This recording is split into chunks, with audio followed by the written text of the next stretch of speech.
তা দেখো আমি বুনু আর হচ্ছে তোমার ডুগু, এই যে ছোটটা ডুগু বেরিয়ে গেছি।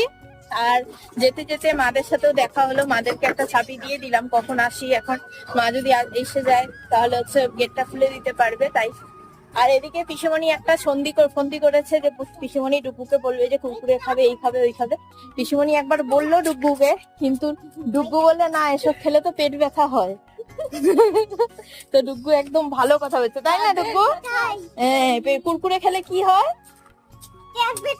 পেট ব্যথা করে। তুমি তাহলে কুরকুরে খাবা না, তাই তো? আমি খাবো, তুমি দেখবা। পিছুমনিকে বলে দাও এসব খেতে হয় না, বুঝেছো? পেট বেজে কয়ে। তো যাই হোক, আমার হচ্ছে একটুখানি সঙ্গী হয়েছে ডুগু। পিসুমণি ভেবেছিল যে এইটা ওইটা খাবে, বিগাড় করবে ডুগু, তো আবার উল্টা কথাই বলে দিয়েছে।